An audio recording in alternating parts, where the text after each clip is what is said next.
Coming up on We Talk News this week, multi-state operator and Florida-dominant dispensary Trulieve is the first cannabis company to advertise on Twitter.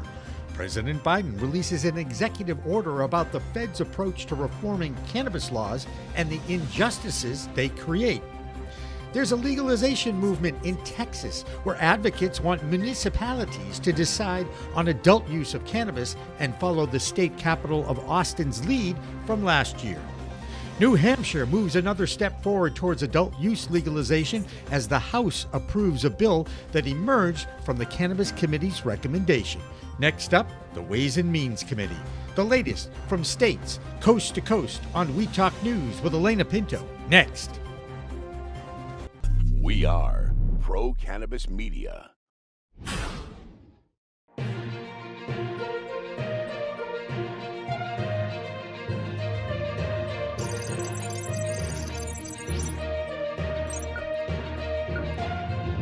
Hi, everyone. Welcome to another edition of Weed Talk News. I'm Elena Pinto. We hope wherever you are, you have shoveled out from this huge winter storm that has impacted more than half of the nation.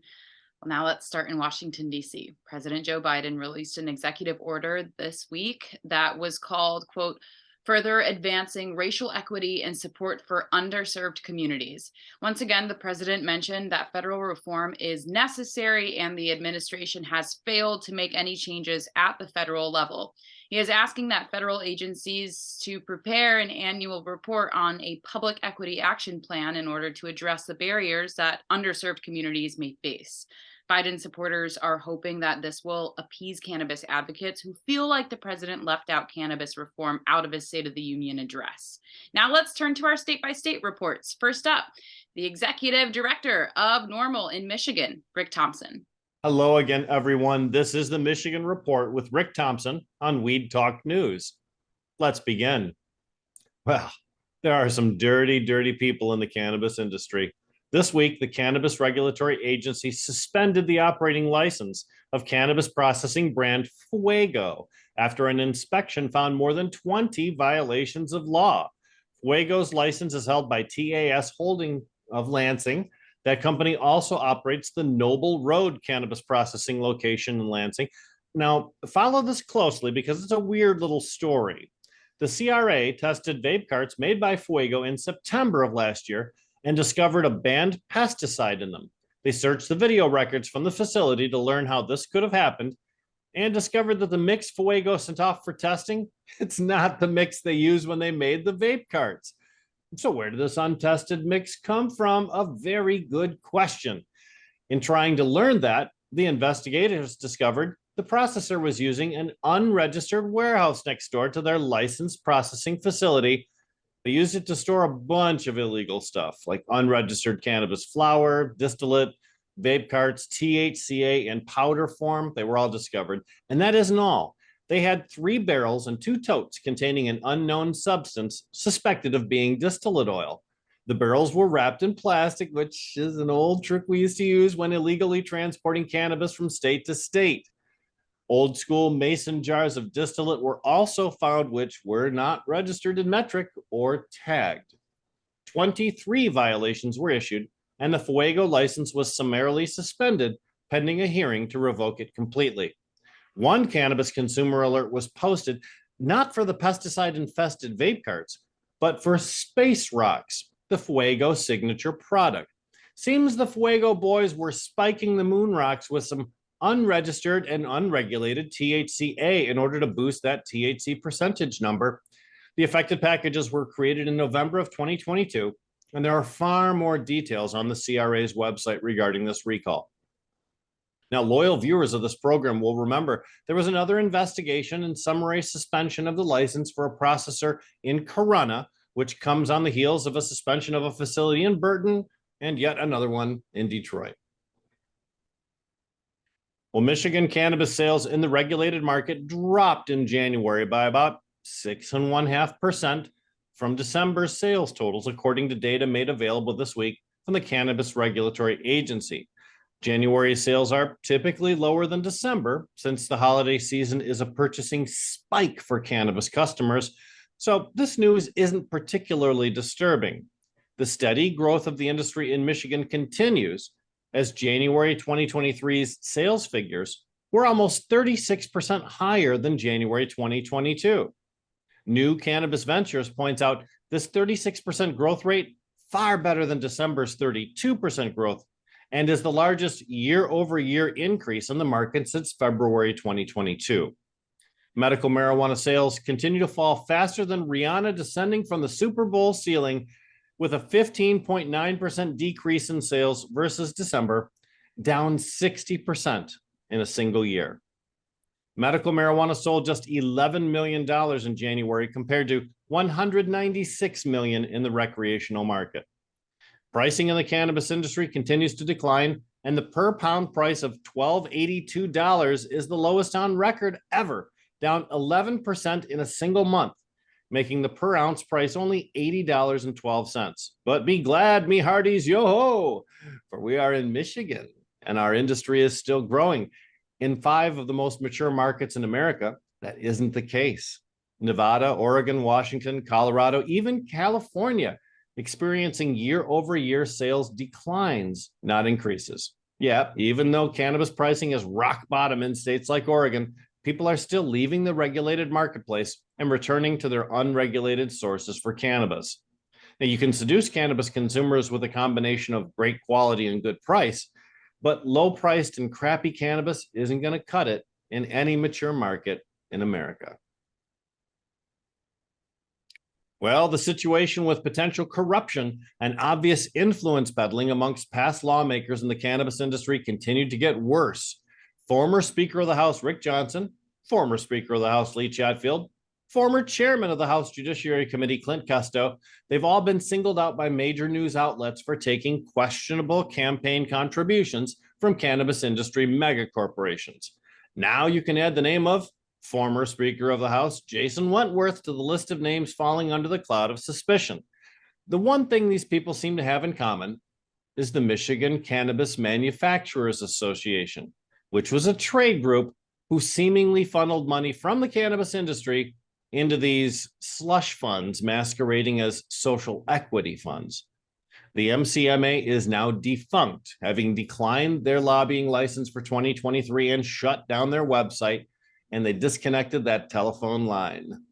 Investigations by the FBI and the State Attorney General's office are still ongoing, but even before their cases are concluded, we've learned that the sloppy system of pay-to-play politics in Michigan has been successful for far too long, and the current Democratic House, Senate, and governor should institute massive corrections to prevent this type of debacle from happening again. Well, last week, the Marijuana and Tobacco Investigation Section of the Michigan State Police busted up 2 residential lots for growing more than 5,400 cannabis plants without a license. That's a lot. The enforcement action happened in Ogama County, which is near West Branch and I-75. Also seized were 100 pounds of processed cannabis flower. The press release from the state police did not indicate if any arrests had been made. And as of this week, the Cannabis Regulatory Agency has combined their various rule sets into one easily searchable database. The rule sets include rules about cannabis employees, licenses and licensees, sampling, testing, disciplinary hearings, and declaratory rulings. Now, the CRA went out of their way to emphasize that this is a new index of existing rules and that no rules were harmed in the making of this new index. This effort at making things easier to understand would be welcome if the CRA actually did what we, the people, keep asking them to do to make life easier for us to understand, like remediation labeling, increase the font size on required labels, and stick up for patients and caregivers when legislation threatening them is introduced. And that's it for the Michigan Report with Rick Thompson on Weed Talk News. Last week, Twitter announced that it would be softening their advertising restrictions on cannabis products. This week, Trulieve took advantage of the new policy with a tweet that championed their brand and commitment to the industry. It said, "We are here for your best life," with a drop-down line that said, "Quality cannabis, personalized support." The new rules about ads on Twitter are supposed to promote education and research about the plant in order to promote their brands, products, and services. Kim Rivers, the CEO of Trulieve, said in the first historic tweet, on behalf of Trulieve and the entire cannabis industry, thank you to Elon Musk for this historic policy change and partnership. On top of that, Goodwill, Twitter announced it will match every ad dollar spent up to $250,000 on their platform through the month of March. So now let's hop across the pond to France and Lex Pelger with this week's European Cannabis Report. I'm Lex Pelger from What Well Creations with this week's European Cannabis Report for Weed Talk News. This week, the European Commission decided to refer Hungary to the EU Court of Justice. In a vote at the World Health Organization about their recommendations on scheduling cannabis and cannabis-related substances, Hungary voted against the EU's official position. Under the Treaty on the Functioning of the European Union, decisions like drug scheduling belong to the EU and not to the member states. Hence, Hungary voting against an official EU position and releasing a statement to strongly contradict the EU position was against the law and led to the formal launching of this infringement procedure. On CBD safety in foods, the European Food Safety Authority, EFSA, has denied that it is waiting for a decision by its U.S. counterpart, the FDA, the Food and Drug Administration. A number of applicants have submitted applications for including CBD as a novel food ingredient, but last June, EFSA announced that all of those applications are on hold pending more safety data. One of the applying companies has charged that EFSA will not proceed until the FDA first makes a move. And since just this month, the FDA has declared they will make no decision until Congress tells them what to do, it could be a long wait. In any case, EFSA has now denied that they are waiting for the FDA. But for those EU companies who wish to put CBD into their food products, there is no clear timeline for when their applications will be considered, if ever. In France, their ongoing medical cannabis experiment, where 3,000 patients have been offered free products, has reported an overwhelmingly positive patient response. For patients with neuropathic pain, those reporting it to be severe or unbearable went from 80% to just 30% in 6 months. For palliative end-of-life care, they found it effective for insomnia and pain. Across the study, 91% of patients said they were in support of medical cannabis legalization in France. But in French fashion, these overwhelmingly positive results are expected to have little impact on whether the French government legalizes cannabis for medical use. Instead, the medical trial will be extended for another year, and this time, instead of the cannabis company supplying the patients for free, and probably earning a marketing advantage, for this next year of the trial, the French health ministry will reimburse them for their costs. That's the European Cannabis Report for this week. For more on the science side, see my newsletter on Substack, Cannabinoids and the People. I'm Lex Pelger from What Well Creations, reporting for Weed Talk News. Next up, the battle for the last New England state to legalize adult use of cannabis, New Hampshire. The House of Representatives there passed a bill 234 to 127, and now it goes on to the state's Ways and Means Committee before it heads to the Senate floor for a vote. The law expands the role of the State Liquor Commission to handle cannabis as well. You will be able to possess and gift up to 4 ounces of weed, and there will be a 15% cultivator's tax. There won't be any homegrown provision, and there will be no limit on how many licenses the new Liquor and Cannabis Commission will be able to award. Many people think that eventually the alcohol industry will be entering the cannabis market, but there's one local brewery in Massachusetts that is already releasing their legal infused beer.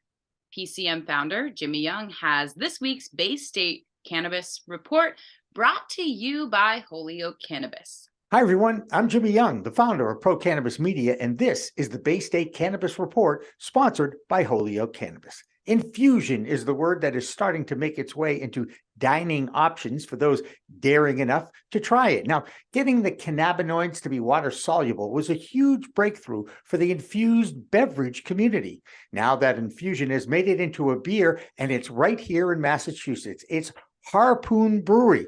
They're releasing a new kind of buzz, and they're calling it Rec Weed Beer in partnership with the Novel Beverage Company of Massachusetts. Now, like all infused beverages in the Bay State, there is only 5 milligrams of THC in this drink, and it is 25 calories and 3 grams of sugar. Certainly a different kind of buzz.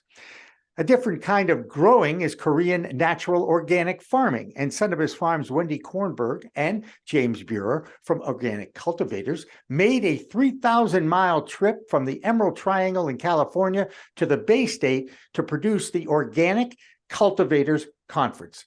Whether you grow cannabis or tomatoes, you would have learned something at the Organic Cultivators Conference in Sturbridge, Massachusetts. Now, there was a dream team of organic growers who shared their secrets and techniques for growing that create great cannabis and organic foods of all types. While we bring these camps of agriculture together, there are still differences that if you're just a cannabis grower, you don't really understand horticulture. If you're just a horticultural grower, you don't really understand cannabis.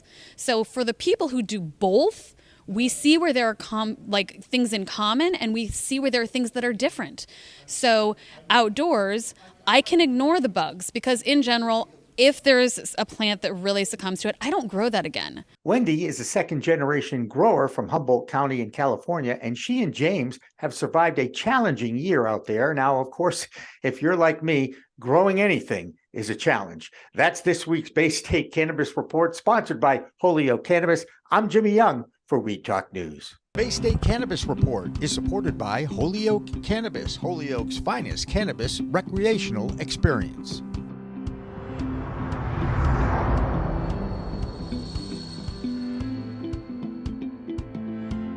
This past fall in Texas, the state capital of Austin decriminalized the possession of cannabis. There are also 5 other Texas cities that voted to decriminalize the plant. Now, a Texas legislator wants to give the right to legalize cannabis to all Texas cities. Democrat Representative Jessica Gonzalez has introduced the bill that would allow individuals to possess 2.5 ounces of weed and up to 15 grams of concentrate. But local cities can decide whether they want to opt in or out. This is just the beginning of the fight for adult use legalization in Texas. Weed in the workplace is still an issue that has yet to be normalized, and some legal states have banned discriminating against employees who test positive for weed or THC, the intoxicating cannabinoid in the plant. So now in New Jersey, you can't. Jill Goldsberry has our Garden State Cannabis Report. Good day, everyone. I'm Jill Goldsberry with Weed Talk News, and here's what's happening in New Jersey this week. Let's jump right into what's happening. Police in New Jersey are off the hook. And when I say off the hook, literally, as of last week, the New Jersey Attorney General's office released a new revised drug testing policy for all law enforcement agencies, essentially barring them from being tested unless it's suspected that they are using cannabis during work hours. How will they determine this? It's not currently clear, but several GOP senators who sent letters to the state's top prosecutor last year expressing concerns about the law enforcement marijuana exemption cited federal policy as a reason the state should continue to prohibit cops from consuming cannabis. Governor Phil Murphy, for his part, said that he's open-minded about potential policy changes to revise the rules for police officers who use marijuana outside working hours. Sidebar on that, if you are a cannabis user as a citizen, you will be barred from purchasing a firearm. Think about that. Moving right along, if you are looking to expunge a record, get into the industry, or just find out what you need to know about the industry, there is a clinic this weekend for you coming out of Rahway, New Jersey, and brought to you by AYR Wellness. There is a clinic that will include social services, focus on jobs, reentry, and food equity. The event will be hosted by AYR Wellness in partnership with Blaze Responsibility on February 25th from 10 a.m. to 2 p.m. at Melio Cafe at 1425 Irving Street. Registration is required. Multiple agencies will be there, and you can register and save your spot at ayrwellness.com/changing-legacies. So moving right along, let's talk taxes.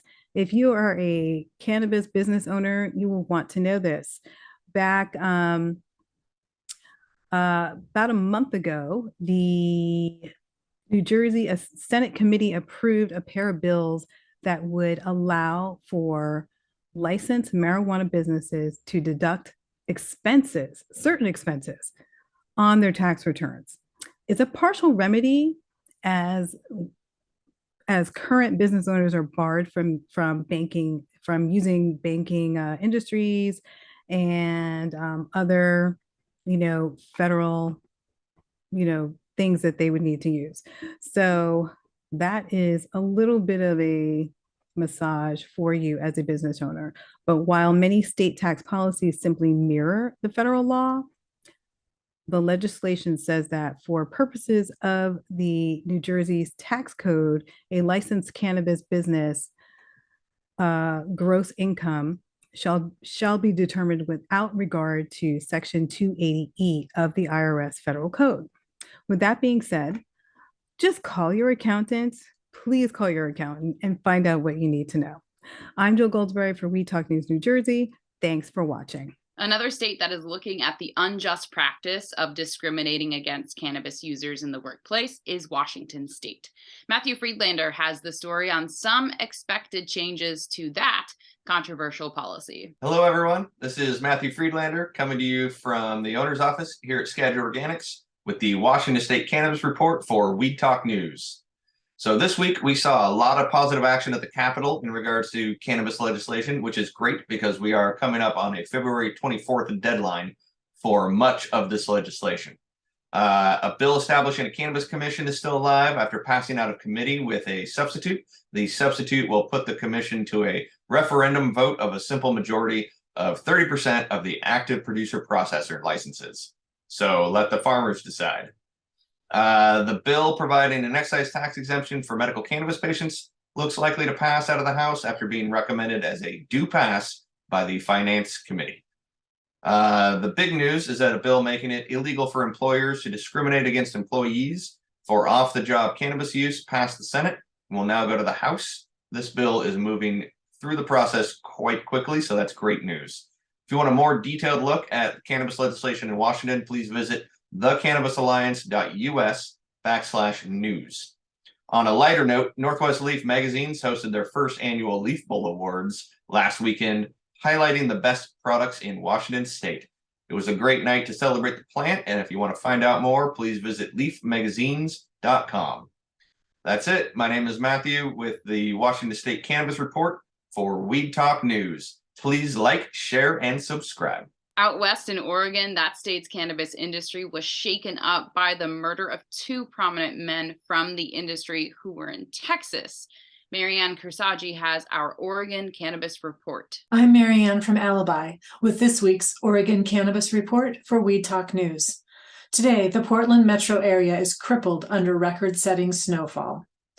And Oregon's legislature is once again considering increasing cannabis sales taxes, which would punish an already struggling industry and create incentives for consumers to flock to the unregulated market for their product. Next week, House Bill 2505 is scheduled for both a hearing and a work session. Oregonians need to band together to stop new taxes. These taxes, if passed, would only drive more consumers to the illicit market, creating more difficulties for licensed businesses.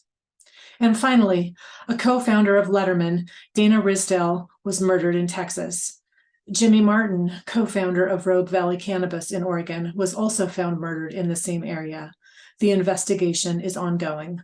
Letterman was originally founded in Portland, then was acquired by Unrivaled in California, and, as we reported a few weeks ago, was recently spun off from Unrivaled.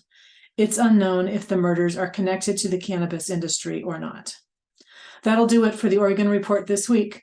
I'm Marianne with Alibi for Weed Talk News. One of the most conservative states in the Midwest is now looking at changing their laws on cannabis.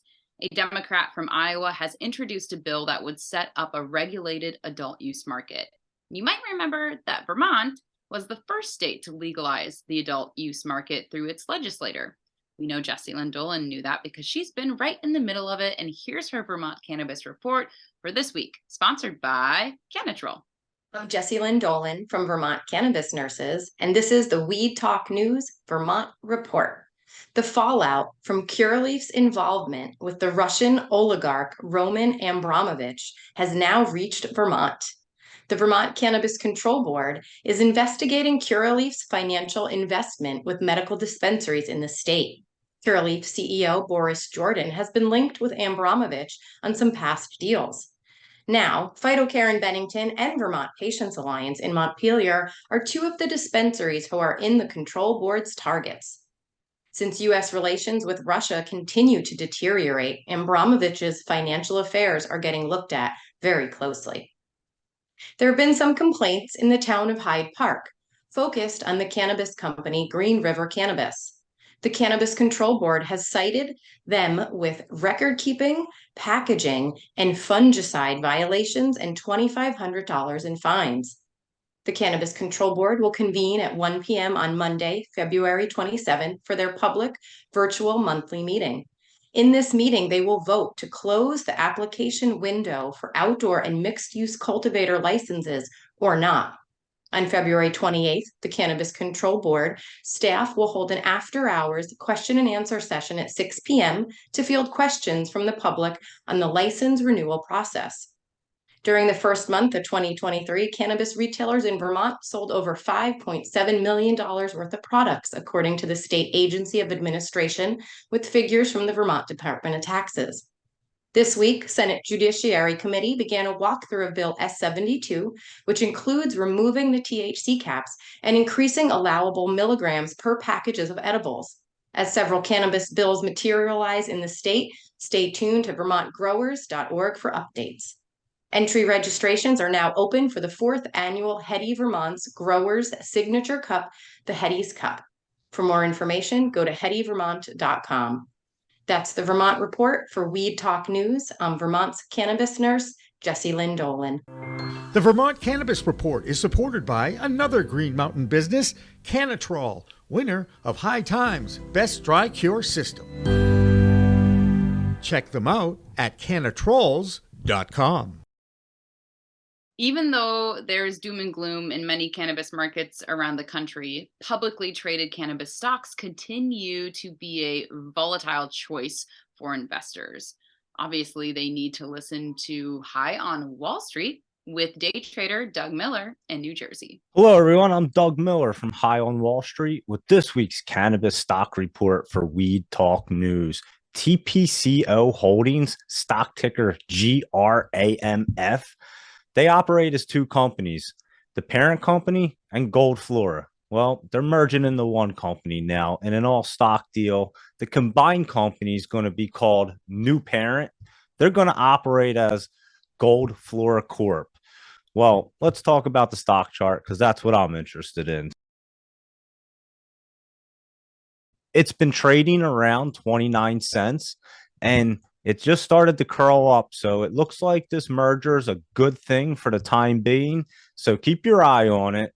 And that's this week's cannabis stock report. Reporting for Weed Talk News, I'm Doug Miller. The Missouri adult use market is up and running and booming now. Brandon Jones has his finger on what's going on in that state's new market. Here's his update from the Show Me State.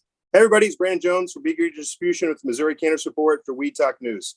And that's right, we're just 2.5 weeks or so into rec passing here in Missouri and sales starting. The first weekend, we did see 13 million in sales. I've talked to most of the dispensaries, been to quite a few of them around, and they're doing between 3 times to 5 times the amount of sales they were doing prior to rec passing. Whenever I go to a dispensary now to do a little pop-up, say hi, drop off some boost packs or do whatever, there's a line. There's people in every single waiting room. Before, I rarely saw people waiting in line in the dispensaries. There'd be, 5-10 people there. But now I'm seeing lines inside the lobbies of 15 to 20 people while they already have 10 people being helped. So the market is not slowing down. I asked, how is staffing going? So seeing a lot more increased jobs here in the state of Missouri as well from the dispensaries, needing to acquire more staff to take care of all this. We've seen longer hours. Even one location is open all night, Saturday night here in Grandview, Missouri, Relief Resources. You can go in at 4 a.m. on a Saturday after you get off your bar shift at the restaurant. So it's pretty crazy how sales have we thought would peak and then kind of slow down. But right now they're staying steady and plateaued at a 3.5 to 5x for most dispensaries here in the state. Another big thing that's happening here on March 4th, next Friday or next Saturday, will actually be people marching on the Capitol in Kansas. So as you know, Kansas and Missouri are bordering states. The city of Kansas City, actually, state line is right in the middle. And we're going to march on the Capitol to try to get legalization passed in Kansas. Everybody from Missouri is going to be wearing green to represent. We have green medical access. We are patients. And everyone in Kansas is going to be wearing orange because they could be going to prison for the exact same plant. So we're going to have a big group of people coming together to try to get legalization of cannabis passed in Kansas, Saturday the 4th in Topeka. So anybody that can join, please do. Green if you're from Missouri, orange if you're from Kansas. If you're from neither one, pick a color, come support, have fun. And yeah, we're excited for what's happening here in Missouri. Events getting ready to happen in April with Wiz Khalifa coming here to town. It's going to be crazy with Burner and everybody else. So a lot of things happening in Missouri. We're really excited. Hope you can get a chance to come out and you can purchase cannabis, whether you're from Missouri or not, as long as you're 21. And again, I'm Brandon Jones from Beaker Green Distribution with the Cannabis Report for Weed Talk News. Everybody stay educated and medicated. And finally tonight, another celebrity is throwing their support behind the pro-cannabis movement. Rapper Wiz Khalifa was featured in this month's GQ magazine, and he shared his own cannabis story. Khalifa claims that smoking weed has helped his breath control.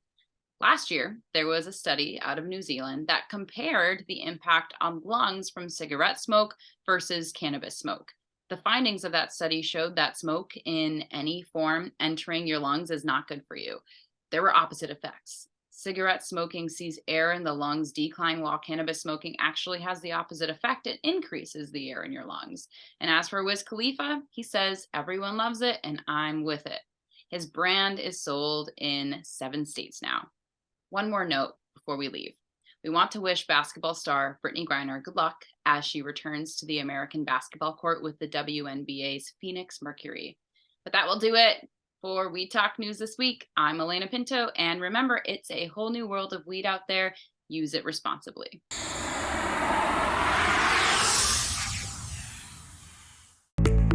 It's a whole new world of weed out there, isn't it? Everyone is learning new ways to titrate, ingest, consume, imbibe, and engage with this plant medicine we call cannabis.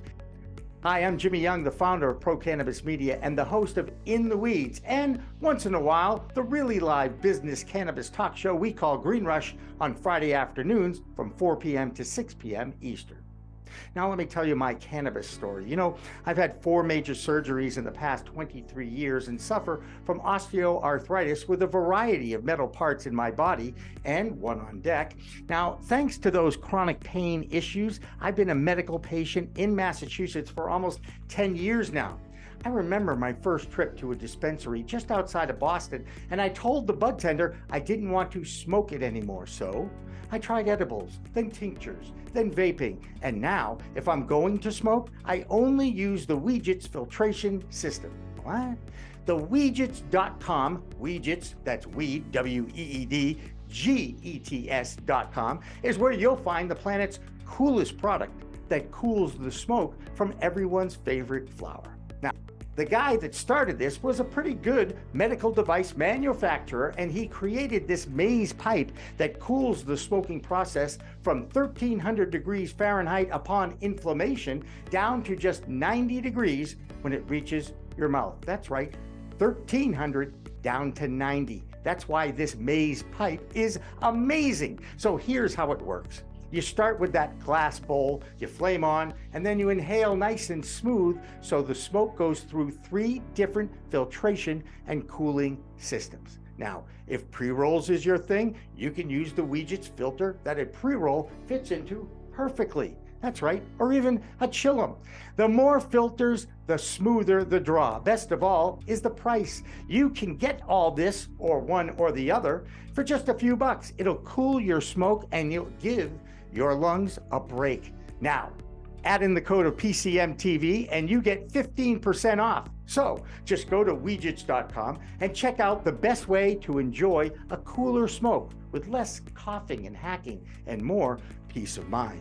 All that resin and tar is collected in the polyurethane filters that are easy to clean with soap, water, and a few Q-tips. Your lungs will thank you, and so will I.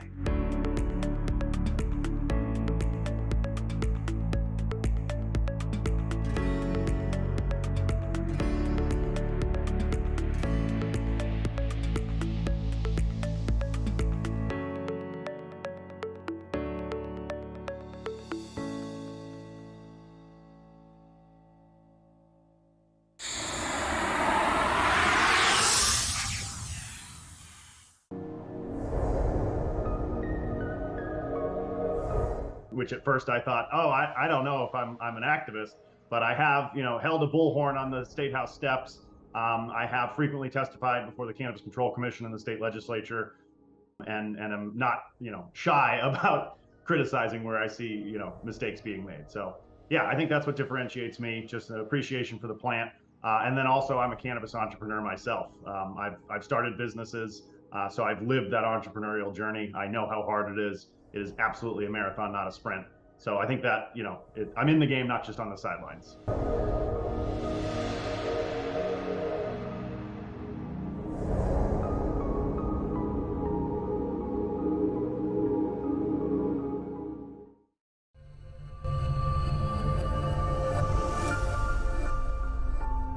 As a broker, we have access to many, many cannabis carriers. So I will go in with 2 or 3 quotes for people.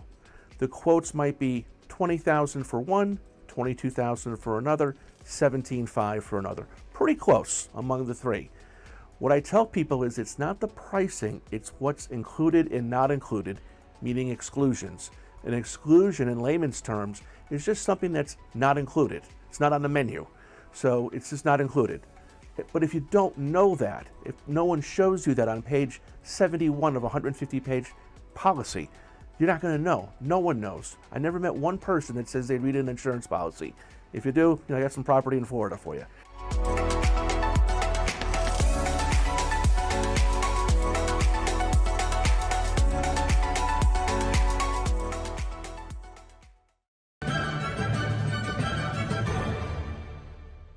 Weed Talk and In the Weeds are 2 productions of Pro Cannabis Media supported by Revolutionary Clinics, one of the top medical cannabis dispensaries in the Massachusetts area, now with 3 locations in Greater Boston, 2 in Cambridge and 1 on Broadway in Somerville. Rev Clinics has a patient-first mission. They will customize your needs as a medical patient with the proper titration and combination of strains, flavors, and products. Rev Clinics, where the patient comes first.